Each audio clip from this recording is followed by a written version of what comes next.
do you say? Sit here. Sit in the chair, eh?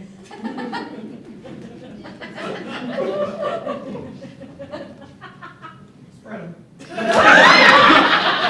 I'm afraid you'll need to be more specific about what them are. Come on, Annie, don't be shy. Spread those legs for Papa. I don't know if I want to. What's Papa ever done for me? Well, I gave you 10 kids, didn't I? Only eight that I like. Where are they? I haven't seen them in a while. That's a very good question. Annie, get out of that chair, you slut.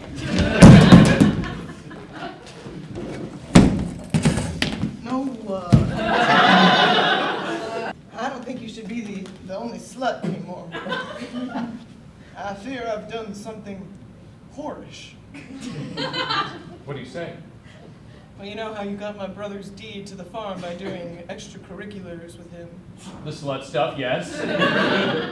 What if I told you, Annie, that I did the same that you did to my own brother?